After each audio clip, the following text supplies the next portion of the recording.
So welcome back to our channel. तो आज हम बात करने वाले हैं information system for manager MMPC 008। आज मैं तुम्हें थोड़ा सा ओवरव्यू दूंगा और हम यूनिट वाइज जाएंगे। हम वीकली एक एक यूनिट कवर करेंगे ताकि एग्जाम के टाइम पे तुम्हें ज़्यादा मेहनत ना करना पड़े। शुरू करते हैं। IT क्या है, डेफिनेशन ऑफ IT। इसमें जो मेन चीज़ें हैं, जो इसमें मेन चीज़ें आएंगी, definition of IT, type of IT system, IT and its business perspective, internet and its business application, computer aided decision making। ये 5 टॉपिक हैं जो हम अभी कवर करेंगे। इस वीडियो में मैं ज़्यादा लेंथी ना करते हुए सिर्फ कवर करूंगा definitions of IT, type of IT system, IT and it's business perspective. Video को एंड तक जरूर देखें। अगर वीडियो अच्छी लग रही है तो लाइक और सब्सक्राइब करना ना भूलें। IT क्या है? IT इंफॉर्मेशन टेक्नोलॉजी को कहा जाता है कि कंप्यूटर यूज करके जो भी तुम काम करते हो, चाहे वो तुम इंफॉर्मेशन स्टोर करना हो या मैनेज करना हो, उसको हम IT कहते हैं, information technology. Right, information technology और IT is the use of computer. Computer एक जरूरी चीज बन गई है बिजनेस की। अगर तुम्हारे पास कंप्यूटर नहीं है और अगर अपने बिजनेस में कंप्यूटर का यूज नहीं कर रहे हो, तुम कहीं ना कहीं दुनिया से पीछे चल रहे हो। तुम्हारा बिजनेस उतना सक्सेसफुल नहीं हो पाएगा। क्यों? आज क्या है, जो भी तुम किसी भी ब्रांड को ले लो, वेबसाइट है, ऑनलाइन शॉपिंग है ना, फीडबैक है, AI चैट सब ला रहे हैं।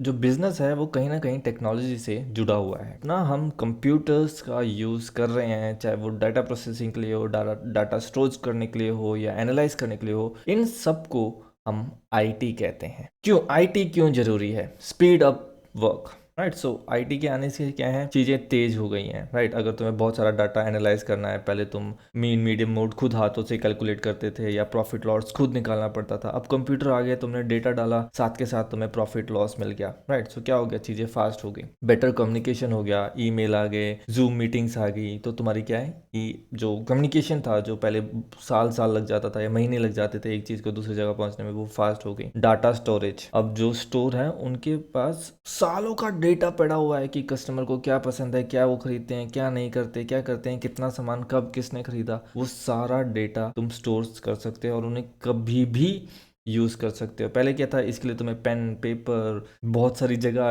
इतनी सारी फाइलें ढूंढने में टाइम लगना। अब क्या है, कंप्यूटर आ गए हैं और तुम ये सारी चीज़ें इजीली स्टोर कर सकते हो। चौथी चीज़ हुई है डिसीजन मेकिंग। IT के आने से या कंप्यूटर्स के आने से तुम्हारी जो डिसीजन मेकिंग पावर है वो बहुत बढ़ गई है ना। जैसे पहले एनालाइज करने में बहुत टाइम लगता था, है ना। तुमने जो तुम्हारा डेटा है, तुमने जो जो चीज़ें रखी हैं, उसको एनालाइज कंप्यूटर कर देता है। तो जैसे ChatGPT आ गया, तुमने बहुत सारा इन्फॉर्मेशन लिया, तुमने ChatGPT को दिया, उससे बोला भाई मुझे बता दे इस डेटे के बेस पे क्या क्या तुम्हारी फाइंडिंग्स है, वो तुम्हें सेकंड्स में करके दे देगा। तो उससे क्या है, तुम्हारे डिसीजन फास्ट बनते हैं। Improve productivity, IT reduce the cost and help companies to work faster and smarter। अब जो सेकंड टॉपिक है वो है टाइप ऑफ इंफॉर्मेशन सिस्टम।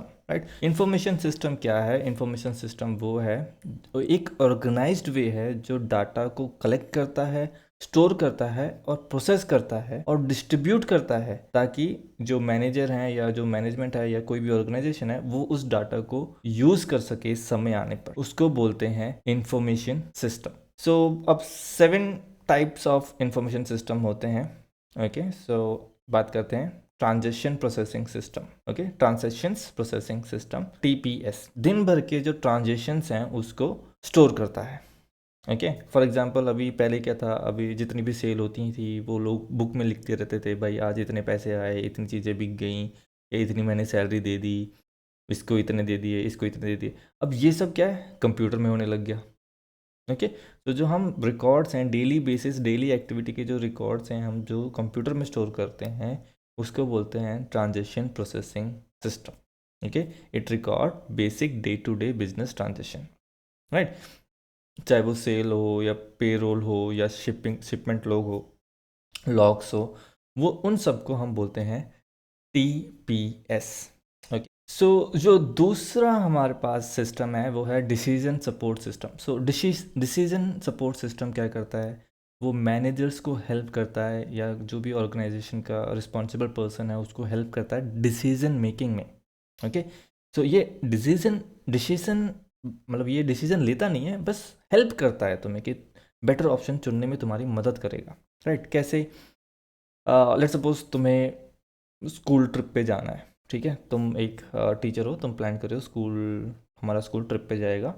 तो अब क्या है, ये सिस्टम इन्फॉर्मेशंस लेगा, ठीक है। अब तुम्हें पता लगाना है कि भाई कौन सी जगह हमारे लिए बेस्ट रहेगी। तो तुमने बता दिया, पहले तुम वो बोले पूछेगा कि भाई कहाँ कहाँ तुम्हारे ऑप्शंस हैं, तो तुमने बता दिया हम या तो म्यूज़ियम जाएंगे या ज़ू में जाएंगे, ठीक है।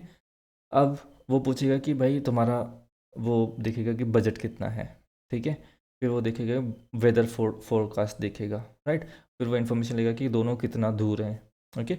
और उस बेस पे वो तुम्हें बता देगा कि कौन सी जगह कितना दूर है और वहाँ जाएगी तो तुम्हारा कितना बजट लगेगा, ठीक है, और कौन सा बेटर ऑप्शन रहेगा, ओके।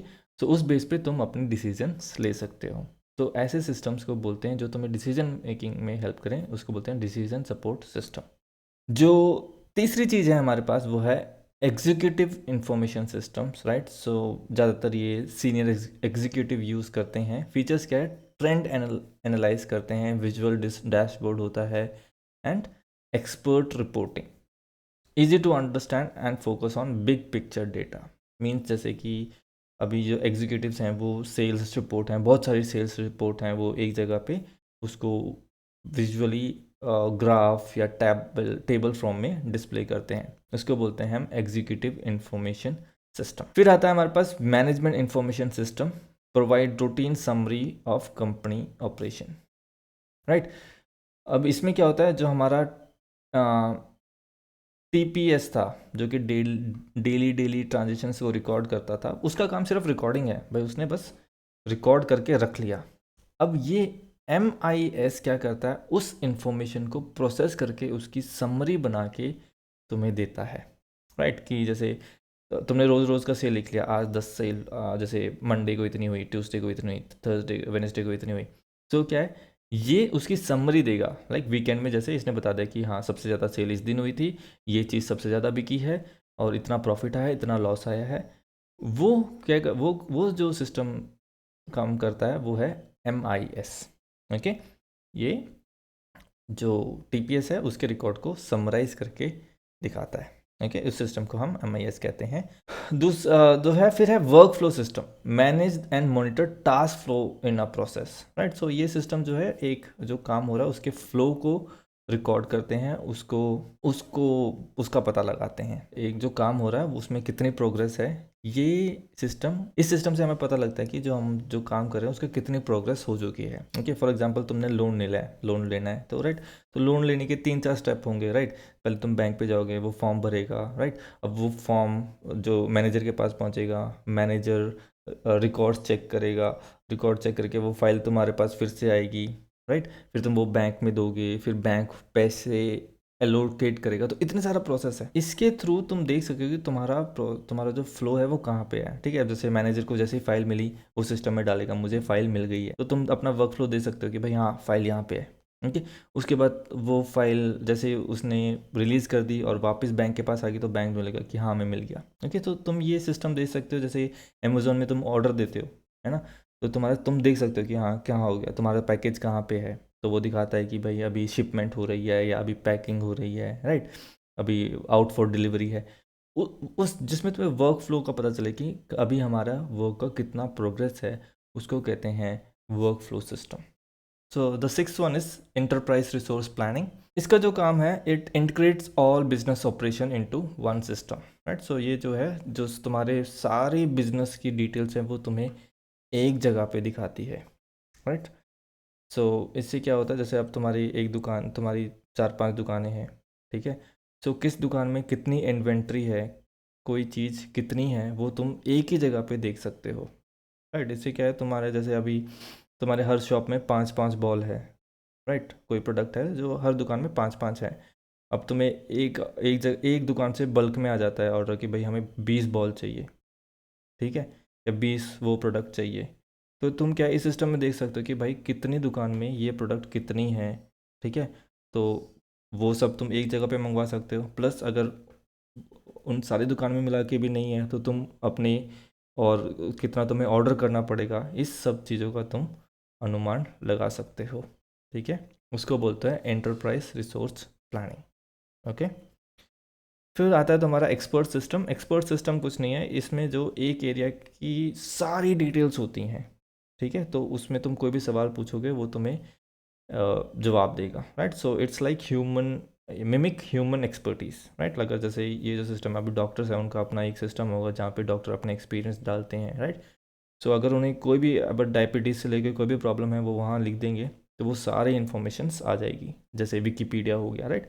सो ये सब एग्जांपल है। तो अब हम देखेंगे business perspective of IT, computer का यूज़ है, उसके वजह से बिजनेस में क्या क्या ट्रांसफॉर्मेशंस आए हैं, how business changed because of this IT. So जो पहला चेंज आया है वो है फाइनेंस एंड अकाउंटिंग, राइट। अब जब से कंप्यूटर आया है, जो हमारा फाइनेंस एंड अकाउंटिंग है बहुत तेज हो गया है। क्यों? हम बजट फोरकास्ट कर सकते हैं, कैश मैनेज कर सकते हैं, इन्वेस्ट एनालाइज कर सकते हैं और इन सब चीज़ों को एक जगह देख सकते हैं, राइट।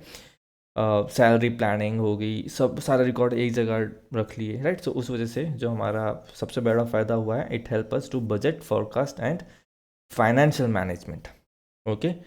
दूसरा जो है sales and marketing, IT create new services and determines the best product and distribution location, right? So again, computer के आने से वजह से क्या है, बहुत बड़ा बड़ा डाटा हम एनालाइज कर सकते हैं, राइट।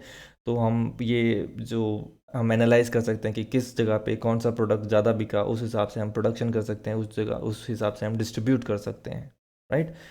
और हमें इस चीज़ में भी हेल्प कर सकता है कि हाँ, कहाँ कौन सी स्ट्रैटेजी चाहिए, कहाँ एडवर्टीजमेंट हमें करना पड़ेगा, क्या प्राइस रेंज रहेगा, राइट।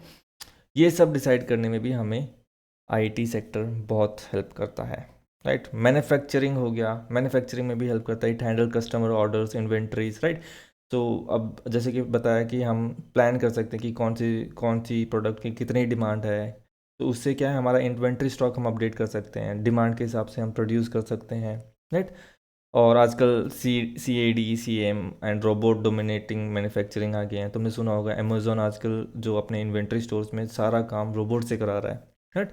तो उससे क्या है, प्रोडक्शन कॉस्ट कम हो गई है, लेबर कॉस्ट कम हो गई है। सो एक वो फ़ायदा हुआ है कि मैन्युफैक्चरिंग में आसानी हुई है। और जो फोर्थ है ह्यूमन रिसोर्स मैनेजमेंट, राइट। तो it's streamline application screening testing, right. So human resource means जो एम्प्लॉय हायर करते हैं वो चीज़ें आसान हो गई हैं, राइट। पहले क्या है, अब एक एप्लीकेशन आता था, एक रिज्यूमे आता था, जो HR है उसको सब देखना पड़ता था। अगर 100 रिज्यूमे आए तो उसको 100 देखने पड़ते थे, या फिर वो पहले 4-5 देख के उसे डिसीजन बनाना पड़ता था, सारे देखने का टाइम नहीं होता था। अब क्या है, अब तुम्हारे पास सॉफ्टवेयर हैं, जो जितने भी एप्लीकेशन आते हैं वो सारे ये ऐप फ़िल्टर कर लेती है और जो बेस्ट सूटेड कैंडिडेट्स होते हैं वो तुम्हारे सामने आ जाते हैं और तुम उस बेस पे उनके इंटरव्यूज़ लेके सेलेक्ट कर सकते हो। सो तुम्हारी जो रिक्रूटमेंट है, जो तुम्हारा रिक्रूटमेंट है वो भी आसान हो गया, या हायरिंग तुम्हारी आसान हो गई है, प्रोसेस ह्यूमन रिसोर्स मैनेजमेंट आसान हो गया आईटी की वजह से। और फिर project management, right. Project management हो गई है, सॉफ्टवेयर आ गए हैं जो तुम्हें बताते हैं कि अब जैसे हमने बात करी फ्लो, अब जैसे हमने बात करी जो प्रोजेक्ट मैनेजमेंट में हमारी हेल्प करते हैं, project software help us to schedule, track milestones and monitor progress, right. So ऐसे सॉफ्टवेयर आ गए हैं जिसमें हम जो भी हमारा प्रोजेक्ट है उसमें हम देख सकते हैं कि भाई कितना हो गया है, कहाँ अभी काम चल रहा है, क्या क्या रिसोर्सेज चाहिए। तो जो जो प्रोजेक्ट बना रहा है वो भी देख सकता है, और जिसके लिए प्रोजेक्ट बना रहा है वो भी ट्रैक कर सकते हैं कि कितना प्रोग्रेस हुआ है। और टीम कम्युनिकेशन बढ़ गया है ना। जूम मीटिंग्स होगी, व्हाट्सएप कॉल्स हो गए, एक व्हाट्सएप ग्रुप हो गए, डाटा शेयरिंग हो गई। अब अगर तुम फोटोशॉप वगैरह में काम कर रहे हो तो ऐसा होता है कि अलग अलग कंप्यूटर से सेम प्रोजेक्ट में तुम काम कर सकते हो। तो उस वजह से प्रोजेक्ट मैनेजमेंट में भी आईटी से तुम्हें बहुत फ़ायदा हुआ है। और सबसे बड़ा फ़ायदा data analysis, right. Data analyse करने में कंप्यूटर का सबसे बड़ा हाथ है, क्योंकि बड़ा बड़ा जो डेटा है, करोड़ों लोगों का, सालों का डेटा, जो अगर अगर हम मैनुअली करना चाहें तो वो इम्पॉसिबल है, पर कंप्यूटर वो सेकंड्स में कर देता है, जिससे कि हम अपने डिसीजन सही समय पे ले सकते हैं। तो ये जो फ़ायदे हैं वो बिज़नेस को मिले हैं कंप्यूटर या आईटी के आने से। तो अगर तुम्हें ऐसा कोई भी क्वेश्चन आता है तो तुम ये सब लिख सकते हो। अगर वीडियो अच्छी लगी तो लाइक एंड सब्सक्राइब जरूर करें, आगे मैं आता रहूँगा और भी अच्छी वीडियोस लेके। Thank you.